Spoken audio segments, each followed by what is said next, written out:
Olá e bem-vindos. Hoje a gente vai mergulhar de cabeça numa coleção de pensamentos de Friedrich Nietzsche. E o foco são dois temas que, definem a nossa existência: o amor e a morte. Temas leves, né? Só os mais tranquilos. A nossa fonte aqui é uma obra chamada 100 Aforismos sobre o Amor e a Morte.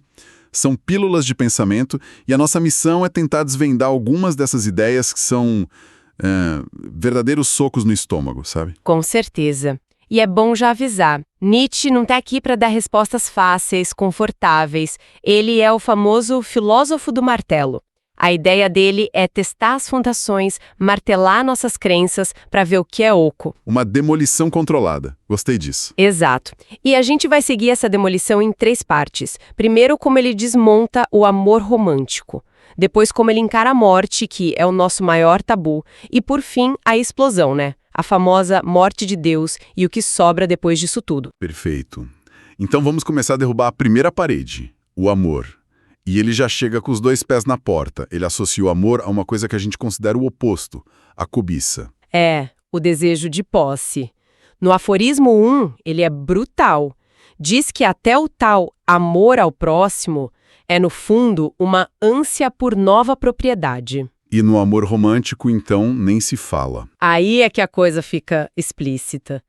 Para Nietzsche, o amor sexual é a forma mais crua de egoísmo. O amante quer a posse incondicional da outra pessoa. Ele quer ter poder sobre a alma e o corpo do outro, a ponto de querer excluir o resto do mundo. É impressionante como isso escrito há mais de um século parece descrever a cultura do ciúme de hoje, de rede social, essa coisa de monitorar, de querer exclusividade total. Exatamente. Ele estava diagnosticando o motor por trás do sentimento. E esse motor, para ele, é a vontade de poder. Que é um conceito central nele, né? Mas que muita gente entende errado. Sim, não é sobre ser um tirano. A vontade de poder é o impulso de todo ser vivo, de crescer, de se expandir, se superar.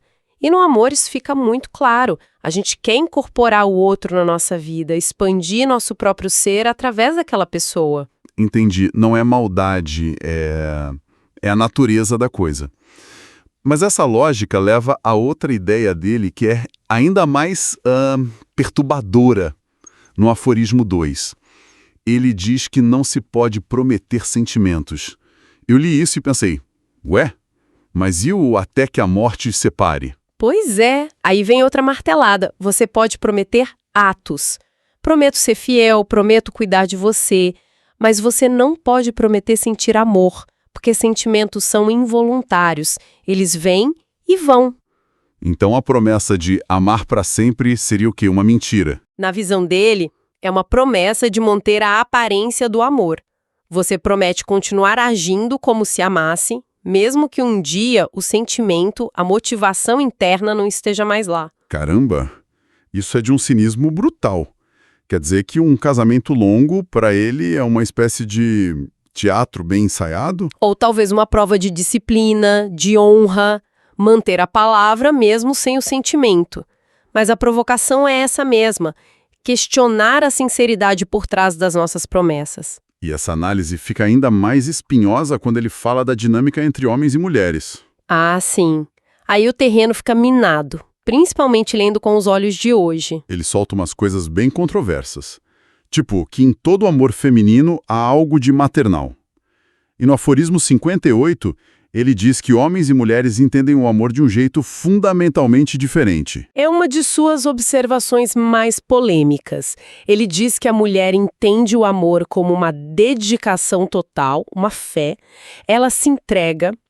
O homem, por outro lado, quer possuir essa dedicação. Ele quer acrescentar isso a si mesmo. Peraí. A frase dele é: a mulher se concede, o homem acrescenta. Exato. E ele ainda diz que os mesmos afetos no homem e na mulher têm ritmo diferente. E por isso eles nunca param de se desentender. Então ele está dizendo que o amor deles é quase incompatível por natureza. Isso hoje em dia daria uma confusão enorme. Com certeza. E é crucial contextualizar. É um homem do final do século XIX O método dele é a provocação. Ele não está escrevendo um manual de relacionamento, ele está descrevendo as dinâmicas de poder que ele observa na sociedade dele. E a provocação é: será que a gente tenta apagar as diferenças em nome do amor, quando na verdade são elas que o mantêm vivo? Exatamente. Ele critica essa ideia de que o casal tem que virar uma só carne. No aforismo 30, ele fala da necessidade de uma irredutível dualidade. Pensa em dois pilares que sustentam uma ponte. Se você juntar os dois num só, a ponte desaba. O amor, para ele, precisa dessa tensão, dessa distância. E ele culpa o cristianismo por ter estragado essa força natural, né? Sim, essa parte é forte. No aforismo 73, ele diz que o cristianismo deu veneno para beber a Eros, o deus grego do amor, e que Eros não morreu, mas se degenerou, virou vício. O que ele quer dizer com vício aqui? É o sexo? É o desejo que vem com culpa, com vergonha. O cristianismo, para ele, pegou uma força da natureza, a paixão, o sexo, e transformou em algo sujo, pecaminoso.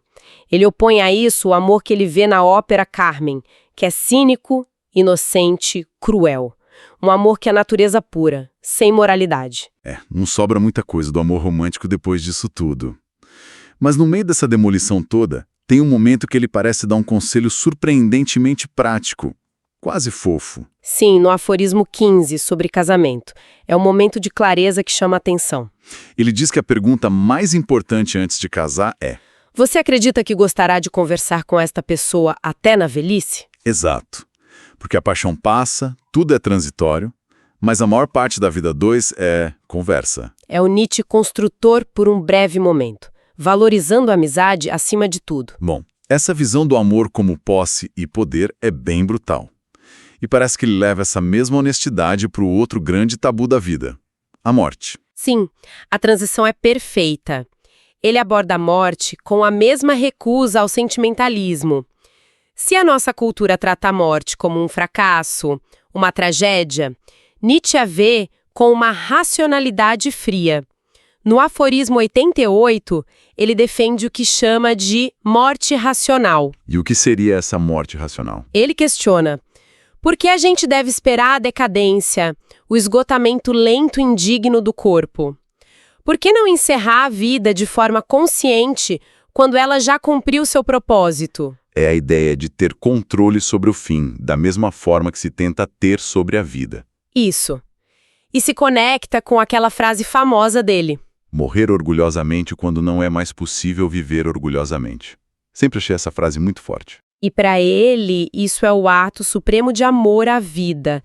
É dizer: eu vivi tão bem que não vou permitir que a decadência apague isso. Ele contrasta isso com o que ele chama de terrível comédia que o cristianismo fez da hora da morte, com o medo, o julgamento. E ele vai ainda mais longe. Tem uma frase no aforismo 96 que é de arrepiar. O pensamento do suicídio é um forte consolo. Com ele atravessamos mais de uma noite ruim. É uma ideia muito sombria. É sombria, mas a lógica por trás é fascinante. Ele não está fazendo uma apologia ao ato, veja bem. A ideia é que saber que você tem o controle, que existe uma porta de saída, torna a prisão da vida mais suportável nos momentos difíceis. A possibilidade do ato é uma ferramenta para aguentar a vida. Faz um sentido estranho. É paradoxal. A sensação de controle, de ter uma saída de emergência, te dá mais força para continuar. E isso reforça o tema da soberania. A morte não é algo que só acontece com você. Pode ser o seu último ato de vontade. Faz sentido. Por isso ele critica a ideia de que o jeito que alguém morre revela o caráter da pessoa. Exato. Ele diz que o cansaço, a dor, o medo no leito de morte tornam esse momento pouco confiável para qualquer julgamento. O que importa não é como se morre, mas como se viveu. Ok, então ele desmontou nossa ideia de amor, ressignificou nossa ideia de morte, e agora a gente chega no terremoto, no clímax do pensamento dele. Deus está morto.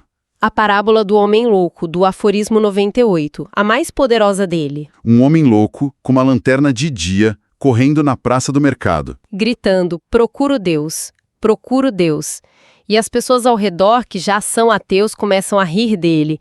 Deus se perdeu, viajou. E aí ele, furioso, grita a frase imortal. Deus está morto, Deus continua morto e nós o matamos. E o ponto-chave aqui que quase todo mundo erra é que isso não é um grito de vitória, né? O homem louco não está comemorando. De jeito nenhum, ele está apavorado. Essa é a análise crucial. A morte de Deus em Nietzsche é o anúncio de uma catástrofe. O louco olha para a multidão e pergunta: como fizemos isso? Como conseguimos beber o mar? Quem nos deu a esponja para apagar o horizonte? Ele está dizendo que nós matamos a base de toda a moralidade ocidental, de todo o sentido da nossa civilização, e nem percebemos. É como se a gente tivesse cerrado o galho onde estávamos sentados. A pergunta que o louco faz é devastadora. Não deveríamos nós mesmos nos tornar deuses para ao menos parecer dignos dele? Se matamos Deus, o que a gente coloca no lugar? Exato. E o aforismo 99 continua isso. Ele diz que, para a maioria das pessoas, a notícia ainda não chegou. O evento é demasiado grande, distante. As pessoas continuam vivendo como se nada tivesse acontecido. Mas para um pequeno grupo, os espíritos livres... Para eles, é uma nova aurora. Mas que tipo de começo é esse, se você está à deriva num nada infinito, como diz o louco? É a liberdade mais perigosa e radical que existe. A morte de Deus significa que não há mais um certo e errado dados de cima. Não há mais um propósito pré-definido para a vida. Tudo que nos dava segurança desapareceu. E agora a tarefa de criar valores, de dar sentido à vida, cai inteiramente nos nossos ombros. É aterrorizante, mas também é a primeira vez que somos de fato livres. Como ele diz no final, com aquela metáfora linda. Enfim, os nossos barcos podem novamente zarpar ao encontro de todo o perigo. O mar, o nosso mar, está novamente aberto. Uau! Então, resumindo essa nossa jornada, Nietzsche nos força a ver o amor não como um conto de fadas, mas como uma dança de poder e posse. Ele nos apresenta a morte não como uma tragédia, mas como o ato final de controle sobre uma vida soberana. E, por fim, a perda das nossas maiores certezas, a morte de Deus, não como um fim, mas como um convite para a gente criar novos valores. Perfeito! É um convite aterrorizante e, ao mesmo tempo, estimulante. E para deixar uma reflexão final, a gente pode pegar o último aforismo, o de número 100. Nele, Nietzsche imagina uma descida ao Hades, onde ele senta para conversar com 8 grandes pensadores do passado, como Spinoza, Platão, Goethe. Para testar as próprias ideias? Ver se elas aguentavam o tranco? Exatamente. Então, a pergunta que fica e que Nietzsche nos deixa é a seguinte: se as velhas fundações do sentido realmente ruíram, como ele argumentou com tanta força, com quem nós deveríamos sentar para conversar hoje? Quem do passado ou do presente seria essencial para nos ajudar a construir um novo sentido para a vida neste mar aberto e sem garantias?